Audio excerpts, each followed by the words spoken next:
नमस्कार. जय महाराष्ट्र. मी डॉक्टर अनिल फळे. ओबीसीची एकच चळवळ छगन भुजबळ. बीडच्या महाएल्गार सभेमध्ये छगन भुजबळ यांचं पुन्हा पुन्हा पुन्हा पुन्हा एकदा सर्वोच्च नेते म्हणून त्यांची पुन्हा बांधणी व्यवस्थितपणे त्यांनी करून घेतलेली आहे. मग ही बांधणी करत असताना आपलं राजकीय स्थान देखील आढळ राहायला पाहिजे. शेवटी अनुभव 40-50 वर्षांचा आहे. आज वय 78 आहे आणि अजून सर्वांच्या आशीर्वादाने 100 वर्ष जगायचं आहे. त्या दृष्टीने आपण राजकीय खेळी न करता जर ही एल्गार सभा उरकली तर अर्थ काय, असं आवेश छगन भुजबळांचा होता. राधाकृष्ण विखे यांनी कसा विखार ओतला ज्या वेळेला मुख्यमंत्री देवेंद्र फडणवीस नागपूरला होते आणि जरांगे पाटील यांच्या हातामध्ये तो मसुदा ठेवला. त्याच्यामध्ये पात्र मराठ्यांना कुणबी म्हणून प्रमाणपत्र देण्यात येईल, तर त्याच्यामध्ये पात्र शब्द काढायला लावला आणि विखे पाटलांनी तो काढला. हे देवेंद्र फडणवीस यांना माहीत नव्हतं असं छगन भुजबळांनी ध्वनित केलेलं आहे, सांगून टाकलेलं आहे. म्हणजे एकूण काय की तर मुख्यमंत्री देवेंद्र फडणवीस बघा, तुम्ही मला मंत्री केलं तर ही त्याची परतफेड, असं त्यांनी केलेलं आहे. दुसरीकडे काय केलं त्यांनी, धनंजय मुंडे, आता तुम्हाला काम पाहिजे ना, मग तुम्ही स्वर्गीय लोकनेते गोपीनाथराव मुंडे यांचे वारसदार आहात खरे, हे आता दाखवून द्या, या समाजासाठी लढा, असं त्यांनी सांगितलं. गोपीचंद पडळकर, तुम्ही आता धनगर समाजाला एसटी मधून आरक्षण द्या अशी मागणी करताय, ठीक आहे, परंतु तुम्ही कसे आहेत, मुख्यमंत्री देवेंद्र फडणवीस यांच्या अतिशय जवळच्या आहात, मग तुम्ही पण छान बोललं पाहिजे. मग छान बोलत असताना पडळकरांनी काय केलं की मुख्यमंत्री देवेंद्र फडणवीस यांच्याशी छगन भुजबळ हे वारंवार बोलत असतात हे देखील सांगून टाकलेलं आहे. म्हणजे एकूण ती बांधणी बघा कशी. म्हणजे एकूण जे राजकीय जे वळण आहे ते कुठं कुठं पाणी चाललेलं आहे ते बघा. आता विजय वडेट्टीवार यांची कशी डबल ढोलकी, मग ते कसं आहे ते व्हिडिओ दाखवण्यात आला, मग छगन भुजबळची टीका केली. आता हे सगळं का होतंय, आता स्थानिक स्वराज्य संस्थांच्या निवडणुका आलेल्या आहेत, त्यासाठी हे सगळं नेपथ्य रचना चालू आहे ज्याच्या त्याच्याकडून, आणि त्याविषयी आपण अतिशय थोडक्यामध्ये चर्चा करणार आहोत. माझी दर्शकांना विनंती की चॅनल सबस्क्राईब करा, सबस्क्राईबचं बटन दाबावं आणि आपली प्रतिक्रिया बिनधास्तपणे नोंदवावी. एक तटस्थ भूमिकेतून स्वतंत्र पत्रकारिता म्हणून आपण चर्चा करत असतो. हे पहा, छगन भुजबळ ज्या वेळेला 2 वर्षापूर्वी मनोज जरांगे पाटील यांचं आंदोलन सुरू झालं त्यावेळेला ते असेच बोलायला लागले. मनोज जरांगे पाटील यांनी धू त्यांना धुतलं. अलिबाबा काय, एवढ्याचं येडं काय, अमुक अमुक टीका केली. त्यावेळेला राधाकृष्ण विखे पाटील असं म्हणाले की छगन भुजबळ, तुम्ही ओबीसी नेते आहात हे मान्य आहे, परंतु तुम्ही मंत्री आहात हे विसरू नका. त्याच्यामुळे तुम्ही आंदोलन वगैरे असं काही करू नका, अशा शब्दाची अशी भाषा काही वापरू नका. त्यांनी ते आंबडला एल्गार सभा त्यावेळेला ती घेतली होती. त्यावेळेला मग तुम्ही राजीनामा द्या असं त्यावेळेला ते म्हणले. म्हणजे राधाकृष्ण विखे आणि छगन भुजबळ यांचं त्या अर्थाने कसं विळा भोपळ्याचं सर. मग आता ते काल छत्रपती संभाजीनगरला मुक्काम केला कुणी, राधाकृष्ण विखे पाटील यांनी. आता ते मंत्री आहेत, मोठे मंत्री आहेत, मराठा आरक्षण उपसमितीचे अध्यक्ष आहेत. मग रामा इंटरनॅशनल या पंचतारांकित हॉटेलमध्ये मुक्काम केला. मग त्यांनी प्रचंड असा मोठा पोलीस बंदोबस्त तिथं होता आणि त्याची जास्त चर्चा झाली. म्हणजे त्यांच्यावर कुणी हल्ला करू शकतो अशी परिस्थिती आलेली आहे. मग आता या विखे पाटलांनी काय केलेलं आहे, विखार ओतलेला आहे अशी टीका केलेली छगन भुजबळांनी. म्हणजे ही लढाई कुठे चाललेली आहे की आम्ही जरी महायुतीमध्ये मंत्री असलो तरी आम्ही समाजाचे कसे तारणहार आहोत हे दाखवण्याचा आटापिटा आहे.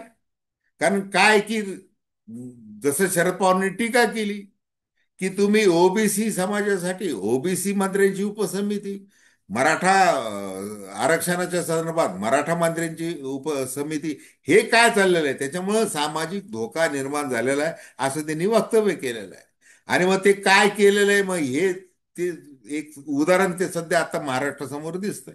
एक जण संरक्षण घेतोय, एक जण अगदी कंठशोष करून मोठ्याने भाषणं करताय, हे सगळं आपल्याला दिसतंय. हे सगळं असताना छगन भुजबळांनी जिथं मुख्यमंत्री देवेंद्र फडणवीस यांच्याबद्दल ते एक वाक्य उच्चारून काय केलं की ते पात्र शब्द काढला ना जे आर मधला, ते नागपूरला होते. परंतु आणि ते जे त्यांनी राजकीय संरक्षण मिळवलेलं आहे, आणि अजित पवारांची इच्छा नसताना मंत्रीपद. आता काय झालेलं आहे, हे करत असताना आपल्यावर तशी टीका व्हायला नको. मग त्यांनी पुन्हा छगन भुजबळांनी काय केलेलं मोठ्या खुबीने, ते म्हटले की बघा, हे भारतीय जनता पार्टीच्या सगळ्या नेत्यांनी लक्षात घेतलं पाहिजे की तुम्ही जे निवडून आलेला आहात ते ओबीसीच्या मतांवर निवडून आलेला आहात, हे लक्षात घ्या. मग मनोज जरांगे पाटील जर तुम्हाला तशी राजकीय धमकी देतात, तर मग आम्ही पण देऊ आता, आम्ही पण विचार करू, हे असं सांगितलेलं आहे. त्याच्यामुळे तुम्ही विचार करा आणि तो काळा जी रद्द करा, असं त्यांना ते म्हणायचं होतं. म्हणजे एका भाषणामध्ये अनेक त्यांनी गोष्टी साध्य करण्याचा प्रयत्न केलेला आहे. बरं, दुसरं काय केलं त्यांनी, अतिशय म्हणजे त्याची चिंता वाटावी असं वक्तव्य केलेलं आहे. म्हणजे ओबीसी विरुद्ध मराठा लावून देत असताना, आपलं राजकारण हे ते करत असताना, आपण सामाजिक नेते आहोत आणि जबाबदार संविधानिक पदावर बसलेले मंत्री आहोत. कुणाबद्दल द्वेष, आकस किंवा ममत्व बाळगणार नाही अशी आपण शपथ घेतलेली आहे. असं असताना आपण काय बोलतोय की मुंबईमध्ये जे मराठा आंदोलक आलेले होते ते दारू विक्रेते होते, वाळूचे ठेकेदार होते, ते काही मराठा नव्हते. अशा प्रकारचं वक्तव्य छगन भुजबळ यांनी केलेलं आहे. हा, मग अर्थात मग ते कसं, मी आरक्षणाचं वगैरे ते सगळं ते बोलणं झालेलं आहे. मग ते जरांगे पाटील 4थी पास आहे, त्याला काय समजतं, अभ्यास नाही, काय नाही, काय नाही, काय नाही. ओबीसी आणि मराठा यांच्यामध्ये अंतरवाली सराटीच्या दरिंदर पाटलांनी कसं अंतर पाडलं वगैरे ते सांगत होते. आणि मग त्यांना समजत नाही की आरक्षण म्हणजे काही गरिबी हटवचा कार्यक्रम नाही, हे त्यांना काही समजत नाही. छगन भुजबळ वारंवार वारंवार तेच बोलत आहे. आणि ते आता त्यांना आत्ता या क्षणाला जी वेळ आलेली आहे की आता आपण आपलं स्थान अजून बळकट करायचं आहे. म्हणजे ते करत असताना मग आपण 374 जातींची आपण कशी काळजी घेतो एका माळेमध्ये बसून, आपण कुणामध्ये भेदाभेद करत नाही, हे सांगत असताना त्यांनी अनेक गोष्टी सांगितल्या की आपण आता काय न्यायालयामध्ये गेलेलो आहे. 5-6 याचिका दाखल केलेल्या त्या जी आरच्या विरुद्ध. आणि मग आपण मराठा समाजाला मात्र काय आपण काही विरोध करतोय का, तर विरोध करत नाहीये. सामाजिक आणि शैक्षणिक आरक्षण त्याला पाठिंबा दिला आपण. ईडब्ल्यूएस जे पंतप्रधान नरेंद्र मोदी यांनी जे दिलेलं आहे त्याला आपण पाठिंबा दिलेला आहे.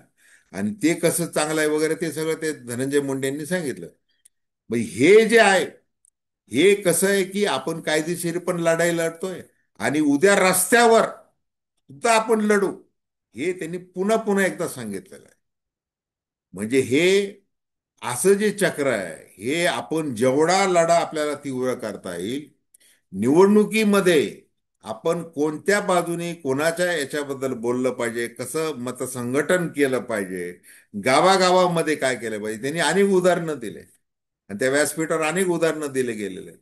त्याची आपण उद्या निवांत चर्चा करू.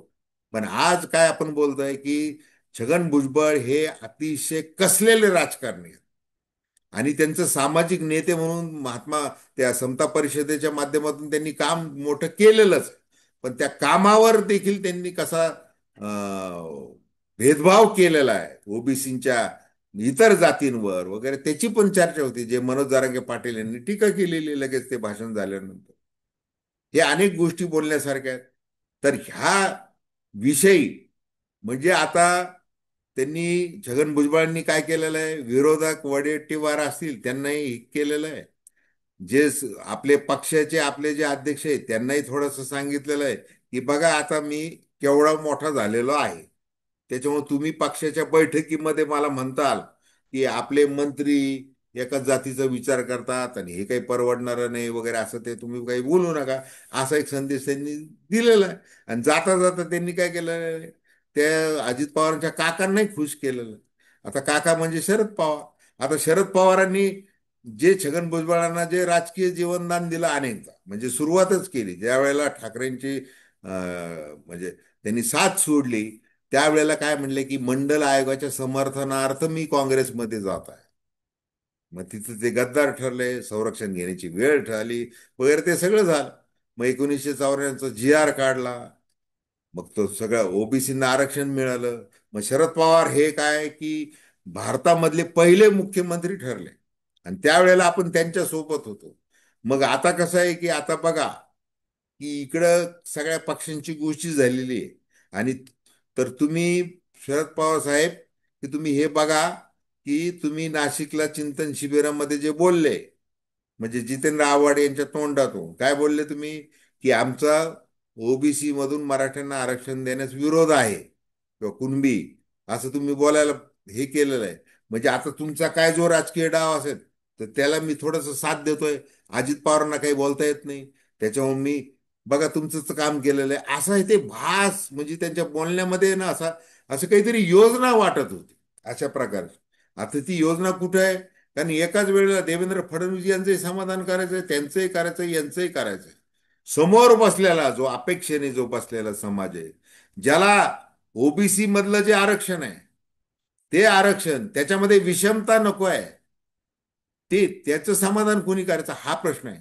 मग जात गणना कसं एकदाच होऊनच जाऊ द्या वगैरे, मग जात गणनाची मागणी कशी केली होती, मग ते त्याचं काय झालं वगैरे, त्यांनी परत पुढं त्याला अनेक जोड दिलेले. मग राज्यांनी करायची वगैरे काय, मग तिथं ते थोडेसे अडखळत होते की नेमका दोष द्यायचा कोणाला. म्हणजे आता जर असं म्हटले की जातगणनेला आर एस एसचा विरोध होता, भारतीय जनता पार्टीचा विरोध होता, आणि आता मात्र सगळं अंगाशी आल्यानंतर आता जात गणना करायला, असं काही छगन भुजबळ बोललेले नाही. म्हणजे बघा एकूण सार काय याचं, ना वडेट्टीवार यांना काही देणं घेणं आहे, ना छगन भुजबळ यांना काही देणं घेणं आहे, ना भारतीय जनता पार्टीच्या लोकांना काही देणं घेणं आहे, ना शरदचंद्र पवार राष्ट्रवादीच्या काँग्रेसला काही घेणं देणं. एकूण काय की परिस्थिती येईल, आंदोलनं होतील, तसं आपली राजकीय पोळी भाजून भाजून घेत राहणे हेच आपलं कर्तव्य आहे. एवढंच याच्यातून निष्कर्ष निघतो. तर खूप खूप धन्यवाद. हा व्हिडिओ आपल्याला आवडला असाच अवश्य शेअर करा, सबस्क्राईब करा, आणि आपली प्रतिक्रिया बिनधास्तपणे नोंदवा. धन्यवाद.